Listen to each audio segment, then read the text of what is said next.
لله الحمد لله رب العالمين والصلاة والسلام على سيد الأنبياء والمرسلين وعلى آله وأصحابه وأتباعه وعلى كل أمته أجمعين أما بعد فقد قال الله تعالى في محكم تنزيله أعوذ بالله من الشيطان الرجيم بسم الله الرحمن الرحيم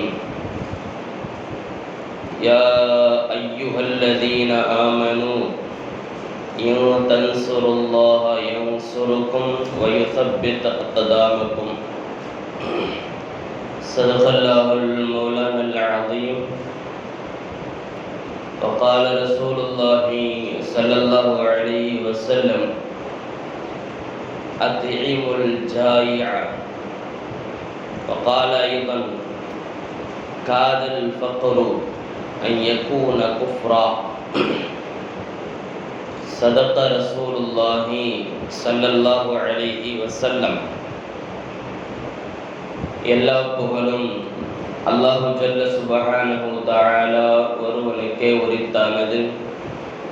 அவன் ஸலாத்தும் ஸலாமும் அண்ணன் பெருமானார் முஹம்மது ரசூலுல்லாஹி ஸல்லல்லாஹு அலைஹி வஸல்லம் அவர்களின் மீதும் அன்னலாரின் குடும்பத்தார்கள், சங்கைக்குரிய சஹாபா பெருமக்கள், தாபிஈன்கள், தபஅ தாபிஈன்கள், நல்லோர்கள், வலிமார்கள், மேலும் அல்லாஹ் ரசூலை இறுதி நாள் வரை ஈமான் கொண்டு வாழவிருக்கின்ற அனைத்து முஸ்லிம்களின் மீதும், குறிப்பாக புனிதமான ஜும்ஆவின் தினத்தில் அல்லாஹுவின் அருள்மறை வசனங்களையும் அருமை நாயகம் ஸல்லல்லாஹு அலைஹி வஸல்லம் அவர்களுடைய ஹதீஸ் ஷரீஃப்களையும் நல்லோர்கள் நாதாக்களுடைய வரலாற்று வாழ்வியல் வழிமுறைகளையும் பேசுவதற்கும் கேட்பதற்கும் வாய்ப்பளிக்கப்பட்டிருக்கிற நம் எல்லோரின் மீதும்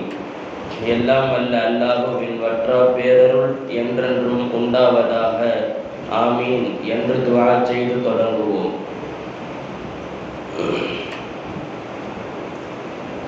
அல்லாஹுவின் பேரருளால்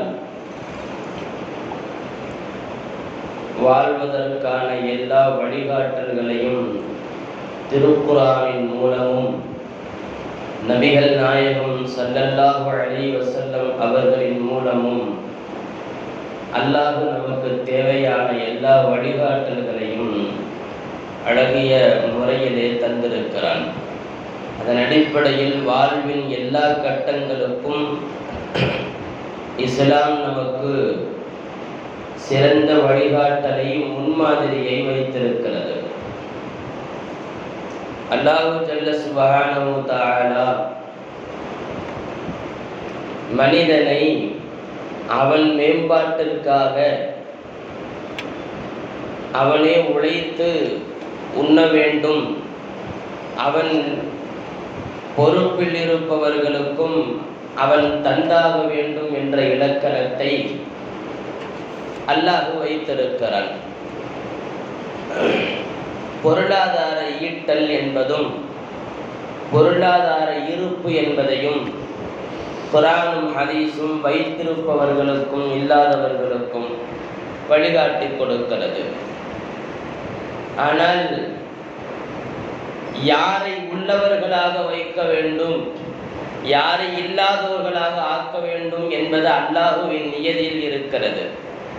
இருப்பவர்கள் இல்லாதவர்களை ஏளனமாக கருதுவதும், இல்லாதோர் இருப்பவர்களை இறைவனாக நினைப்பதும் என்கிற மனோநிலைகளை இஸ்லாம் களைகிறது. இல்லாமல் இருப்பவர் அவரின் இருப்பை பொருந்திக் கொள்ள வேண்டும். எல்லாம் வைத்திருப்பவர் அவருக்கு கீழ் உள்ளவருக்கு தான் என்னவோ கடவுள் என்ற மனோநிலையையும் கைவிட வேண்டும். அல்லாஹ் மனிதனை ஒருவரை சார்ந்தே வாழ வைத்திருக்கிறான். இங்கே காசில்லாதவர் காசிருப்பவரை சார்ந்து வாழ்வார். உண்மையில் இஸ்லாமிய அடிப்படையில் சொல்ல போனால் காசு வைத்திருப்பவருக்குத்தான் காசு இல்லாதவர் தேவை.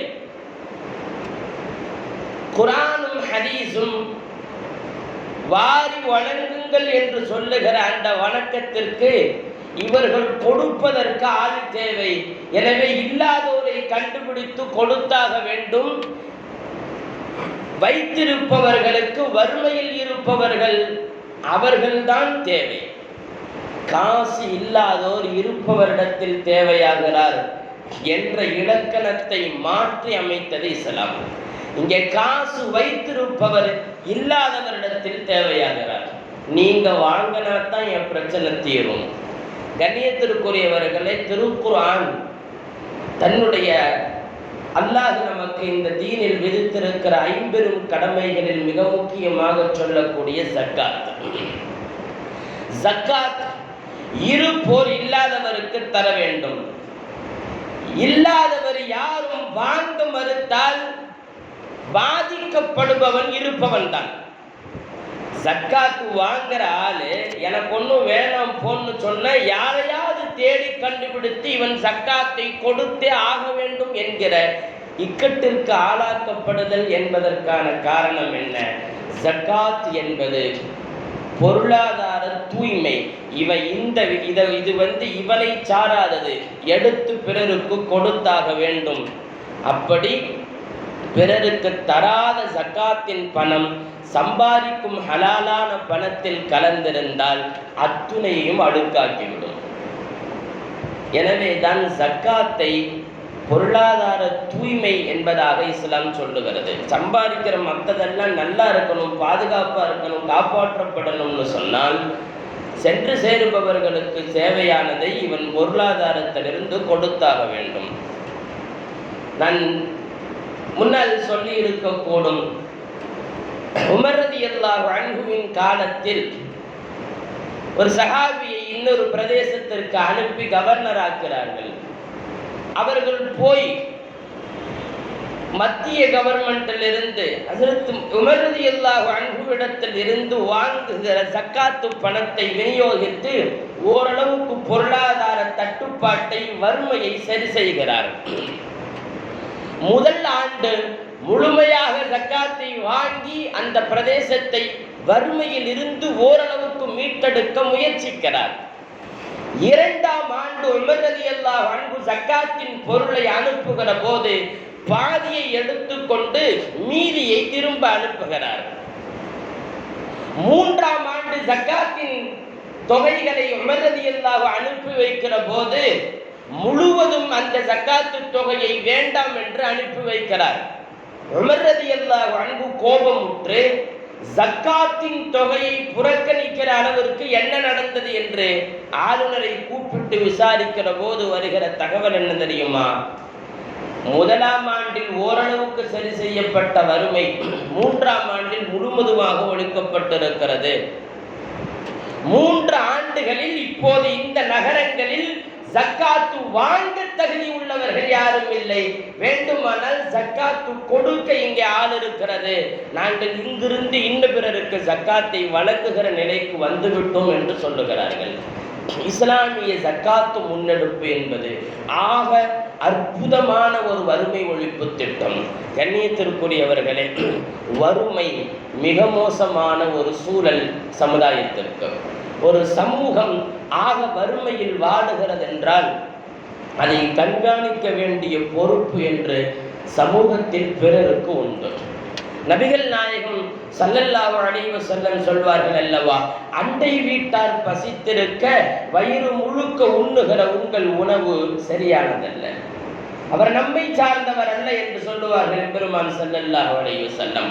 பக்கத்து வீட்டுக்காரனின் பசியையும் சேர்த்து யோசிக்கிற ஒரு பரந்த மனோநிலையை இந்த தீனிலே அல்லாஹ்வும் ரசூலும் வளர்த்து இருக்கிறார்கள். நம்மை சார்ந்தவர் எப்படி இருக்கிறார், நம் குடும்பத்தில் எப்படி இருக்கிறார்கள் என்றெல்லாம் அண்டை வீட்டையும் சேர்த்து கவனியுங்கள். வறுமை ஒழிப்பில் கூடுதல் கவனம் என்பது சமூகத்தின் ஒவ்வொருவருக்கும் பங்களிப்பு உண்டு. ஆகப்பெரிய சாம்ராஜ்ய சக்கரவர்த்தி உமர் ரலியல்லாஹு அன்ஹு நாள்தோறும் இரவு வளம் வந்ததற்கான காரணம் என்ன தெரியுமா? அவர்கள் பயந்தார்கள் அல்லவா, என் ஆட்சியில் எங்கோ ஒரு ஆடு இறந்து போனால் கூட நான் பதில் சொல்ல வேண்டியிருக்கும். என் ஆட்சியில் வறுமையில் யாராவது பாதிக்கப்பட்டால் அல்லாஹ்விடத்தில் நான் பதில் சொல்ல வேண்டியிருக்கும். பல சம்பவங்கள் நான் கேள்விப்பட்டிருப்போம். தேடி தேடி போய் யாரெல்லாம் வாங்குபவர்கள் உண்டோ, வேண்டுபவர்கள் உண்டோ, அவர்களுக்கெல்லாம் அமீருல் முஃமினீன் என்றே காட்டிக்கொள்ளாமலே போய் உதவி செய்திருக்கிறார் அல்லவா ஹஸரத் உமர் ரலியல்லாஹு அன்ஹு. எனவே வறுமை என்பது ஒரு சமூகத்தின் மிக மோசமான சூழல். கடைசி கட்டம், ஒரு சமூகம் சரிந்து வருவதும் அழிந்து வருவதற்குமான கடைசி கட்டம் அந்த சமூகத்தின் வறுமை. ஆக வறுமையில் இருந்துச்சுன்னு சொன்னால் இனி அந்த சமூகம் மேம்படுவதற்கான வழி இல்லை என்று அர்த்தம். சோமாலியா பாருங்க, நீண்ட காலமாகவே வறுமை நாடுகளின் பட்டியலில் முதல் இடம் சோமாலியாவுக்குத்தான். நான் சொல்ல வருவது உங்களுக்கு புரிந்திருக்கும். வறுமைக்கு வந்தவர்களால் அங்கிருந்து மீண்டு வருவதற்கான காலச்சூழல் மிக தூரமாக இருக்கிறது. சோமாலியா என்னமோ நம்ம காலத்தில் ஏற்பட்ட ஏழ்மை நாடு அல்ல. நீண்ட காலமாக உலகின் ஏழை நாடுகளின் பட்டியலில் சோமாலியாவும் ஆப்பிரிக்க நாடுகளில் சிலதும் இருக்கிறது என்றால் காரணம், இன்றைக்கு வரைக்கும் அன்றைக்கு வந்த வறுமையை சரிபடுத்தி மேம்படுத்தி கொண்டு வருவதற்கான சூழல் அமையப்பெறவே இல்லை என்பதுதான் உண்மை. ஒரு சமூகம் வறுமைக்கு மட்டும் போய்விட்டால் அதை மீட்டெடுப்பதற்கு நீண்ட பெரிய போராட்டம் தேவை. அதனால்தான் நபி ஸல்லல்லாஹு அலைஹி வஸல்லம் வறுமைக்கு மட்டும் இந்த சமூகத்தை தள்ளாமல் பாதுகாக்க ஒவ்வொருவரிடத்திலும் பொறுப்பு தந்திருக்கிறார்கள். நான் முன்னால் வாசித்த ஹதீஸினுடைய பொருள், காதல் ஃபக்ரு அன் யகூன குஃப்ரா. பூமான் நபி ஸல்லல்லாஹு அலைஹி வஸல்லம் சொன்ன செய்தி நிதர்சனமான உண்மை. ஏழ்மையும் வறுமையும் கிட்டத்தட்ட உங்களை இறை மறுப்புக்கு கொண்டு போய்விடும், அல்லாஹுவை மறுக்க வைத்துவிடும். நான் நிதர்சனமாக ஓரிரு உண்மைகளை உங்களுக்கு சொல்லட்டுமா? சமீபத்தில் ஒரு ஓராண்டு அல்லது அதற்குள்ளால் இருக்கும், ஒரு 6 மாத காலம் இருக்கலாம்,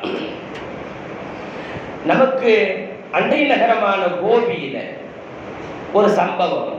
ஒரு முஸ்லிம் குடும்பத்தில் தனது மகன் ஒரு பெரிய நோயால் பாதிக்கப்பட்டு பல்வேறு உதவிகளை அங்கும் இங்கும் போய் செய்கிற ஒரு தகப்பனார் பள்ளிவாசல் ஜமாஅத்தை நாடி வருகிற போது அந்த ஜமாஅத்தில் யாரோ ஒருவர் அவருடைய வறுமையை ரொம்ப கொச்சையாக பயன்படுத்தி பேசியதால் அந்த மனிதர், அந்த பையன் செத்து போயிட்டான். அவருடைய வளர்த்த பையன் அந்த நோயால் மரணிச்சுட்டான். ஆனால் அதற்கு பிறகு அவர் முறுத்தத்து ஆகிற சூழல், அதாவது மதம் மாறி வேறு மதங்களுக்கு போகக்கூடிய சூழலை ஏற்படுத்தப்பட்டது. பேனர்லாம் வச்சு வருந்துகிறோம், அப்படி இப்படி எல்லாம் நிறைய பிரச்சனை. கோபியில பல்வேறு ஜமாத்துகளும் இயக்கங்களும் அவரை தொடர்பு கொண்டு கேட்டபோது சொன்ன செய்தி, எங்கள் ஜமாத்தில் ஒரு ஜமாத்தினுடைய தலைமையில் இருக்கக்கூடிய ஒரு நபர் நாம் போய் உதவி கேட்கும் போது அவர் இந்த வாங்க ஒரு தொழுகைக்குன்னு சொன்னார். நானும் போய் உட்காந்துட்டு இருந்தேன். ஏதாவது கூப்பிட்டு பேசி கொடுப்பாங்கன்னு பார்த்தா எந்திரிச்சு அவர் பாட்டுக்கு போயிட்டாரு. பின்னாடியே போய் சொன்னீங்களே ஒன்றும் நடக்கலை, ஏன்னா விரிச்சு உட்கார வேண்டியதானே உனக்கு சொல்லணுமான்னு கேட்டார். சொல்ல வருகிற செய்தியை நீங்கள் புரிந்து கொள்ள வேண்டும்.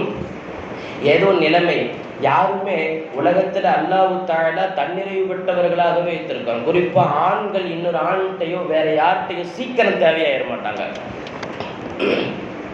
அப்படி இருக்க ஒரு சூழல், நெருக்கடியான நிலை, தன் மகனுக்கு உயிர் போகிற சூழலில் மருத்துவத்திற்கு போகிற போது தேவையாகி வந்த ஒரு சகோதரரை பிச்சை எடுக்கலாம்னு சொன்னால் அது எவனாக இருந்தாலும் வடிக்கத்தானே செய்யும்.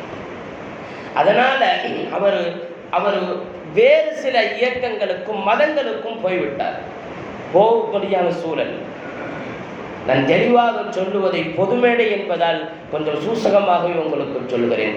அவர் மதம் மாறி போய் வேறு சில சடங்கு சம்பிரதாயங்களை செய்ய ஆரம்பித்து விட்டார். அல்லாஹ் பாதுகாக்க வேண்டும். நபிகள் நாயகம் ஸல்லல்லாஹு அலைஹி வஸல்லம் சொன்னார்கள், காதல் ஃபக்ரு அன் யகூன குஃப்ரா, வறுமையும் ஏழ்மையும் உங்களை இறை மறுப்புக்கு கொண்டு போய்விடும். இறை மறுப்புக்கு கொண்டு போகிற அளவுக்கு ஃபக்ருக்கும் ஏழ்மைக்கும் அந்த நிலை இருக்கிறது என்றால் சமுதாயத்தில் ஒவ்வொருவரும் பாட வேண்டும். ஒரு பக்கம் புல்ல இன்னும் இருக்கிற ஆளுகளை எல்லாம் இஸ்லாத்தில் சேர்த்தலாம் தஅவா நடக்கிற போது கொஞ்சம் யோசிக்கணும் இல்லையா, இங்கே இருப்பவர்கள் பாதுகாப்பாக இருக்கிறார்களா என்று. இங்கே சமூகத்தில் இருப்பவர்கள் வறுமையில் வாடுவதுண்டு, மருத்துவ தேவை உண்டு, பொருளாதார தேவை உண்டு, அன்றாடம் சாப்பிடுவதற்கு உணவில்லாமல் இருப்பவர்கள் உண்டு, கொமுறுகளை வைத்துக் கொண்டு கரை சேர்க்க முடியாத கஷ்டப்படுகிற குடும்பங்கள் உண்டு. யாரிடத்திலும் கேட்பதற்கு கூச்சப்பட்டு பசியையும் வறுமையும் மென்று விழுங்கும் கூட்டம் இன்றைக்கும் உண்டு. நபிகள் நாயகம் ஸல்லல்லாஹு அலைஹி வஸல்லம் சொன்னார்கள் அல்லவா, கேட்க கூச்சப்பட்டு தன் வறுமையை வெளிப்படுத்துவதற்கு அஞ்சுகிற தயங்குகிற யாரிடத்திலும் யாசகம் கேட்க வெட்கப்படுபவர்களை தேடிக்கொண்டு போய் உதவி செய்யுங்கள் என்றார்கள் புமான் நபி ஸல்லல்லாஹு அலைஹி வஸல்லம் அவர்கள். கண்ணியத்திற்குரியவர்களே, நான் சொல்ல வருகிற செய்தி, வறுமையில் மட்டும் வறுமை கோட்டின் கீழ் இந்த சமூகத்தை நாம் இறங்க வைத்து விட்டால் ஏறி வருவதற்கு பெரிய போராட்டம் பல நூற்றாண்டுகள் தேவைப்படும். சோமாலியா அதற்கான முன்னுதாரணம். கண்ணியத்திற்குரியவர்களே, வறுமையை எதிர்கொள்வதும் வறுமை சார்ந்த விஷயங்களுக்கு முன்னெடுப்பு செய்வதும் ஆக மிக முக்கியமான விஷயம். சமுதாயத்தில் நாம் கூடி உட்கார்ந்து சமூக முன்னேற்றத்திற்கு யோசிக்கும் போதெல்லாம் குறிப்பாக வறுமை சார்ந்த விஷயங்களை நாம் யோசித்தே ஆக வேண்டும். ஏன் வறுமை வருது? சில ஆராய்பூர்வமாக சில விஷயங்கள்லாம் சொல்கிறாங்க. ஒன்று, போர் நிகழ்ந்தால், போர் மற்றும் மோதல்கள் சண்டைகள் நடந்தால் இந்த மாதிரி வறுமை வருவதற்கான வாய்ப்பு உண்டு. அப்புறம் கால சூழ்நிலைமை மாற்றம், பஞ்சகாலங்கள் என்று வருகிற போது கொஞ்சம் வறுமை வருவதற்கான வாய்ப்பு உண்டு. பாகுபாடுகள், அதாவது ஒரு சிலருக்கு மட்டும் கொடுக்கப்பட்டு ஒரு சிலர் ஒதுக்கப்படுகிற போது அரசாங்கமோ அல்லது வேறு சில நிலைகளிலோ அப்படி பாகுபாடு பார்க்கப்படும் போது அந்த வறுமைக்கான நிலை உண்டு. அப்புறம் தங்களுடைய வறுமையை போக்கிக் கொள்ள வேண்டும் என்ற விழிப்புணர்வே இல்லாமல் அப்படியே வாழ்ந்து விடுகிற விழிப்புணர்வு அற்ற சூழலால் வறுமை வரும் என்றெல்லாம் அறிஞர் பெருமக்கள் தொகுத்து தருகிற செய்தி. வருகிறது வறுமை என்றால் அதை எதிர்த்து போராடுவது எப்படி என்பதையும், வராமல் காப்பது எப்படி என்பதையும், வந்தால் போக்குவது எப்படி என்பதையும் நபிகள் நாயகம் ஸல்லல்லாஹு அலைஹி வஸல்லம் சொன்னார்கள். குர்ஆன் சொல்லி இருக்கிறது. யூசுப் அலைஹிஸ்ஸலாம் கனவு கலை வல்லுனர், அரசர் கண்ட கனவுக்கு விளக்கம் சொல்கிறார்கள். 7 ஆண்டு காலம் பஞ்சம் பீடிக்கும், அதனால் முன்னாள் விளைச்சலில் பாதியை எடுத்து மீதியை செலவு செய்து பஞ்சகாலத்தில் பாதுகாப்பாக வைத்துக் கொள்ளுங்கள் என்பது இந்த கனவுக்கு அர்த்தம். அரசர் கனவு காண்கிறார். வருகிற பஞ்சத்தை பற்றிய முன்னறிவிப்பு கனவில் காட்டப்படுகிறது. பின்னால் பஞ்சம் வரும் என்ற சூழல் இருந்தால் சம்பாதிப்பதில் முன்னால் விரயம் செய்யாமல் வைத்துக் கொள்ளுகிற அழகான அற்புத அணுகுமுறையை இஸ்லாம் சொல்லித் தருகிறது. கண்ணியத்திற்குரியவர்களே, இந்த சமூகம் கஷ்டப்படுகிற போது அதை கண்டு கண்ணீர் வடிக்காமல் நபிகள் நாயகம் ஸல்லல்லாஹு அலைஹி வஸல்லம் இருந்ததில்லை. ஹதீஸில் ஸல்லல்லாஹு அலைஹி வஸல்லம் தொழுக போகிற சூழலில் மதீனாவில் ஒரு குரூப்பு அப்படியே நடந்து போய் கொண்டிருக்கிறார்கள். பாதி உடை, பாதி நிர்வாணம், ஒட்டிப்போன வயிறு, சாப்பிடாத அந்த பசியின் தாக்கங்கள் முகத்திலும் உடலிலும் தெரிகிறது. நபி ஸல்லல்லாஹு அலைஹி வஸல்லம் பார்த்து விட்டு மிம்பரில் ஏறுகிறார்கள். பெருமான் நபி ஸல்லல்லாஹு அலைஹி வஸல்லம் மிம்பரில் ஏறினால் அங்கே இருக்கிற அத்துணை முஸ்லிம்களும் கூடி விடுவார்கள். நபி ஸல்லல்லாஹு அலைஹி வஸல்லம் சொல்லுகிறார்கள், என் கண் முன்னால் என் சமூகம் இப்படி ஒரு அவல நிலையை, ஃபக்ரை, ஏழ்மையை சந்திக்கிறதா என்று நபி ஸல்லல்லாஹு அலைஹி வஸல்லம் உக்கிரமாக ஆக்ரோஷமாக அவர்கள் ஆற்றிய உரையில குவியல் குவியல்களாக கொண்டு வந்து சஹாபாக்கள் குவித்தார்கள். அப்படி ஒரு ஒரு ஒரு ஜமாஅத்து முழுக்க, ஒரு கூட்டம் முழுக்க ஏழ்மையிலே பாதிக்கப்படுகிற போது உதவும்படியாக இருக்கக்கூடிய சூழல் இருப்பவர்கள் கொடுத்து உதவுங்கள் என்று நபி ஸல்லல்லாஹு அலைஹி வஸல்லம் அவர்களுக்கு முழுமையாக கொடுத்து அவர்கள் பஞ்சத்தை தீர்க்கிறார்கள். கணியத்திற்குரியவர்களே, வறுமை ஆக மோசமானது. ஒரு சமூக எழுச்சிக்கு வழிவகுக்காமல் போய்விட சூழல் வறுமைக்கு உண்டு. வறுமைனா காசு இல்லாதது மட்டும் வறுமை அல்ல, சாப்பிடாமை மட்டும் வறுமை அல்ல. ஒரு சமூகத்தை பீடிக்கிற வறுமை என்றால் அடிப்படை தேவைகளில் அடிப்படையில் முன்னேறவே முடியாமல் இருக்கிற எல்லாம் வறுமைதான். குறிப்பாக முதன்மையாக உணவு, அது இருந்தாலும் மற்ற வேலையெல்லாம் ஓடுங்கிறதுனால வறுமை ஒழிப்பினுடைய முதல் திட்டம் என்னவோ உணவு சம்பந்தப்பட்டது தான். ஆனால் இது மட்டுமல்ல வறுமை, உணவு கொடுப்பது என்பது மட்டுமல்ல வறுமை ஒழிப்பு. ஒரு சமூகத்திற்கு சிறந்த கல்வி கொடுக்க வேண்டும், ஒரு சமூகத்திற்கு சிறந்த பொருளாதார அமைப்பை சூழலை உண்டாக்கி கொடுக்க வேண்டும், ஒரு சமூகத்திற்கு போதுமான எல்லா வசதிகளையும் செய்து கொடுக்க வேண்டும். இவைகளெல்லாம் இல்லாமல் போகிற போது அது வறுமைதான். உணவு மட்டுமல்ல, கல்வி, பொருளாதாரம், இன்னும் பிற அடிப்படை தேவைகளை நிறைவேற்றி கொடுப்பதும் வறுமை ஒழிப்பு தான். நபிகள் நாயகம் ஸல்லல்லாஹு அலைஹி வஸல்லம் அவர்கள் வந்து செய்த சேவைகளில் மிகப்பெரியதும் அதுதான். குர்ஆன்ல நீங்க பார்த்தா தப்பு செஞ்சவங்களை பூரா இப்ப தண்டனை இல்லாம தப்பிக்கணும்னா அவர்களுக்கு இஸ்லாம் கொடுத்திருக்கிற ஃபைன், கராமத், அவர்களுக்கு இருக்கக்கூடிய ஈட்டு தொகை என்னன்னா ஏழைகளை போய் கவனிச்சு கொண்டான். ஒருத்தர் சத்தியம் பண்ணுகிறார், இந்த சத்தியத்தை ஒழிக்கிறார், அதற்கும் ஏழைகளுக்கு உணவுதான். இன்னும் பிற எல்லா விஷயங்களிலும் ஏதேனும் குற்றம் நிகழ்ந்தால் குற்ற பரிகாரங்களுக்கு அவர் செய்ய வேண்டிய விஷயம் அடிமையை உரிமை விடுவது, ஏழைகளுக்கு உணவளிப்பதுதான். தொடர்ந்து நீங்கள் கவனியுங்கள், ஏழைகளுக்கு உணவளிப்பதுதான். அப்படித்தான் அல்லாஹும் ரசூலும் இந்த சமூகத்திலே வறுமை ஒழிப்பை நிதர்சனமாக நடைமுறைப்படுத்தி காட்டினார்கள். குர்ஆன் ஒரு செய்தி சொல்லும், வலா தக்துலு அன்ஃபுஸக் வலா தக்துலு அவுலாதக்கும் ஹஷ்யத இம்லாக் நஹ்னு நர்ஸுகுஹும் வையாக்கும். நீங்க வறுமையை பயந்து உங்கள் குழந்தைகளை கொலை செய்யாதீர்கள், நாம தான் உங்களுக்கும் உணவு தர்றோம் அவங்களுக்கும் உணவு தர்றோம் என்று சொன்னார்கள். அந்த அல்லாஹ் சொல்லுகிறான், வறுமைக்கு அஞ்சி போய் அடுத்த தலைமுறையை வளர விடாமல் செய்வது என்பது தவறானது. வறுமையை ஒழிக்கும் பாதையை கண்டுபிடிக்க வேண்டும், வளரும் பாதையை கண்டுபிடிக்க வேண்டும். இல்லாம நம்மளுக்கே ஒண்ணும் இல்லைன்னு அடுத்து என்ன என்ற நிலையை யாரும் அப்படி ஒரு மனோநிலைக்கு இறங்கிவிட வேண்டாம் என்று அல்லாஹ் சொல்லுகிறார். சமயத்துல உண்ணாமை என்பது இல்லாமை என்பது சோதனையா கூட இருக்கலாம் இல்லையா? அல்லாஹ் சொல்லுகிறான், வலனபுலுவன்னக்கும் பிஷைஇம் மினல் ஹௌஃபி வல் ஜூஇ வ நக்ஸின் மினல் அம்வாலி வல் அன்ஃபுஸி வத் தமராத் வபஷ்ஷிரிஸ் சாபிரீன். பசியை கொண்டு சில நேரத்தில் சோதிக்கவும் செய்யணும்னு சொல்றான் அல்லாஹ். கடுமையான பசியில சஹாபாக்கள் இருந்திருக்கிறார்கள், நபிமார்கள் இருந்திருக்கிறார்கள். பிரபல்யமாக நாம் கேள்விப்படுகிற செய்தி, அகல் போரிலே குழி தோண்டுகிற போது குழி தோண்டுவதற்கான போதிய உடல் ஆரோக்கியம் இல்லாமல், சக்தி இல்லாமல் தடுமாறுகிற சஹாபி ஓங்கி அடியுங்கள் என்று சொல்லுகிற போது தன் வயிற்றை காட்டுகிறார்கள், நாயகமே கடுமையான பசியை மேற்கொள்வதற்கு நான் வயிற்றிலே கல்லை பெற்று இருக்கிறேன். உங்களுக்கு மீதி உள்ள செய்தி தெரியும். நபிகள் நாயகம் ஸல்லல்லாஹு அலைஹி வஸல்லம் அவர்கள் உடையை தூக்கி காட்டுகிறார்கள், இதோ 2 கல், நான் உங்களுக்கு பசி என்றால் அதைவிட பசியில் நான் இருக்கிறேன். 2 கல்லை கட்டியிருந்தார்கள் என்று பார்க்கிறோம். கடும் பசியிலே நபிமார்கள் வாழ்ந்ததுண்டு. நபி ஸல்லல்லாஹு அலைஹி வஸல்லமின் வீட்டில் தொடர்ந்து 30 நாட்கள் அடுப்பெரிந்ததில்லை என்பது தகவல். அப்படியெல்லாம் இந்த வறுமையும் கஷ்டமும் சிரமமான சூழல் எல்லாம் ஈமானிய சோதனைகள் தான். ஈமானுக்காக அல்லாஹ் சில சோதனைகளை கொடுப்பான். ஆனால் ஒரு சமூகம் இப்படி ஒரு வறுமையிலே வாடுகிற போது அதை கடந்து போகக்கூடிய மனோநிலையிலே இருந்துவிடக்கூடாது என்பதை உணர்ந்து கொள்ள வேண்டும். எனவே இப்படியெல்லாம் சில நேரம் நாம கூட தான் நோன்புல சாப்பிட முடிஞ்சும் சாப்பிடாம இருக்கிறோம். அதுக்கு என்ன காரணம் என்று உங்களுக்கு தெரியும். ஏழைகளின் உணர்வை புரிந்து கொள்ள வேண்டும் என்றெல்லாம் நல்லா பல விஷயங்களை வச்சிருக்கிறான். நம்ம உடம்புக்கு நல்லது, மருத்துவம், ஆன்மீகம், அல்லாட்ட போற பாதை, வழி என்றெல்லாம் நிறைய வைத்திருக்கிறான் அல்லவா?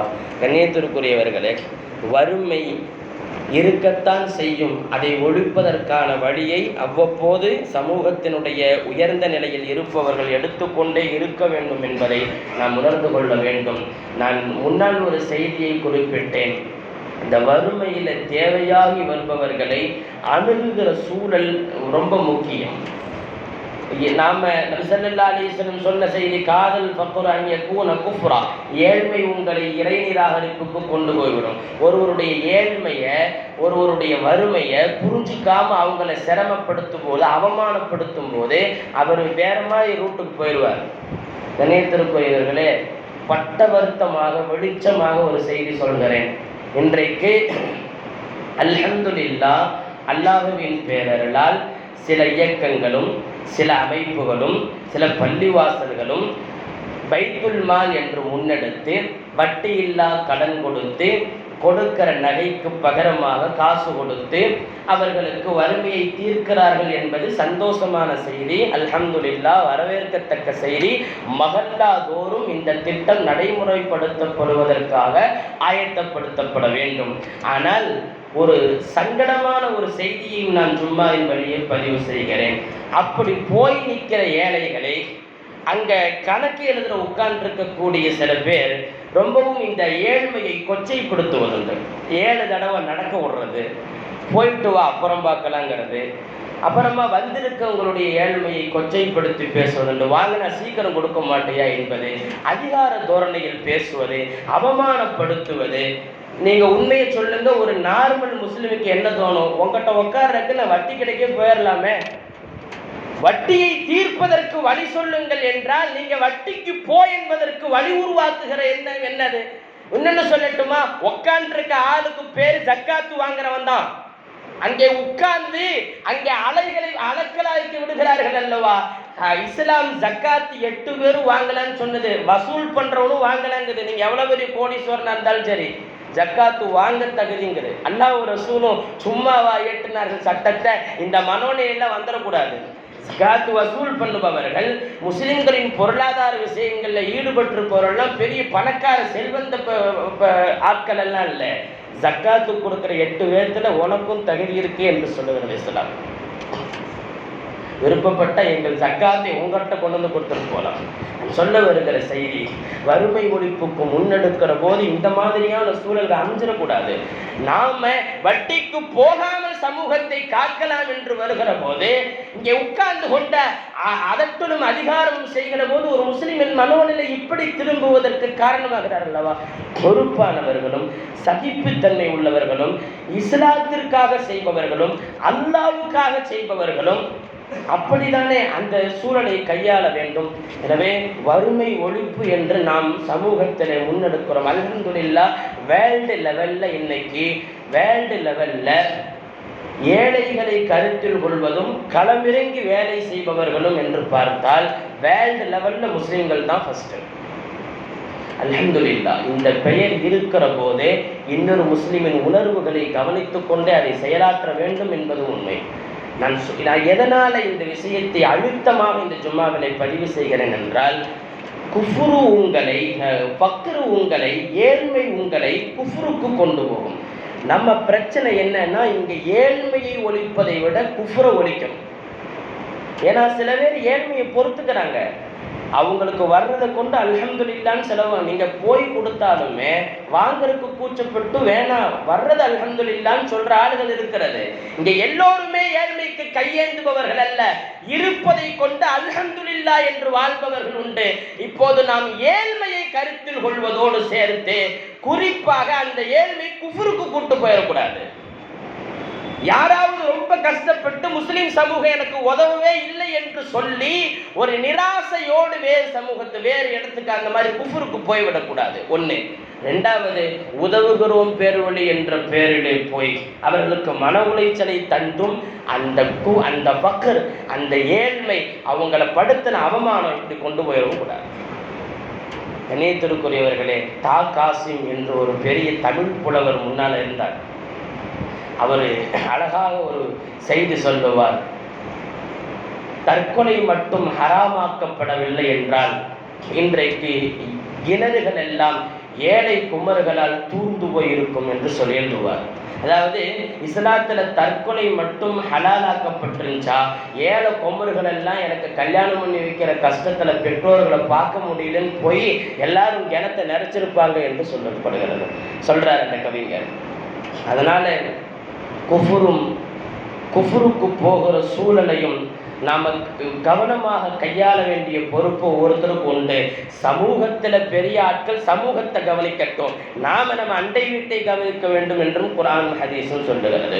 ஒவ்வொருவரும் தனக்கு பக்கத்தில் உள்ளவர் வறுமையில் இருக்கிறாரா என்பதை பற்றி யோசிக்க வேண்டிய மிகப்பெரிய பொறுப்புதாரிகள். அக்டோபர் 17 இன்றைக்கு உலக வறுமை ஒழிப்பு தினம். உலக வறுமை ஒழிப்பு தினம். கண்ணியத்திற்குரியவர்களே, உலகத்தின் வறுமை ஒழிப்பிற்கு தினம் கொண்டாடுகிறது என்பதல்ல, உலகத்திலே வறுமையை ஒழித்து காட்டி மாபெரிய இமாலய சாதனையை செய்தது நம் மார்க்கம் தீனுல் இஸ்லாம். எல்லாம் வல்ல அல்லாஹ் முழுமையான வறுமை ஒழிப்பிலே தங்களுடைய முழு அர்ப்பணிப்போடு நாம் நடந்து கொள்ளுகிற நற்பாக்கியமாக அல்லாஹ் நம்மை வாழச் செய்வானாக. வளர்கிற நம் தலைமுறைகளையும் பிறருக்கு தர வேண்டும் என்கிற எண்ணத்தோடு அல்லாஹ் வளர்த்துவதற்கு நசீபாக்குவானாக. ஆயுள் முழுக்க கொடுப்பவர்களாக நம்மை ஆக்குவானாக. வாங்கும் கரங்களிலிருந்து அல்லாஹ் காப்பாற்றுவானாக. வாங்கும் கரங்களை கூட அவர்கள் அல்லாஹ் நமக்கு அனுப்பி வைத்த அருள்கள் என்று நினைத்து கண்ணியத்தோடு அவர்களுக்கு கொடுத்துதவுகிற நற்பாக்கியத்தை அல்லாஹ் நம் எல்லோருக்கும் தந்தல் புரிவானாக. ஆமீன். வஆகிரு தஅவானா அனில் ஹம்துலில்லாஹி ரப்பில் ஆலமீன். அஸ்ஸலாமு அலைக்கும் வரஹ்மத்துல்லாஹி வபரகாத்துஹு.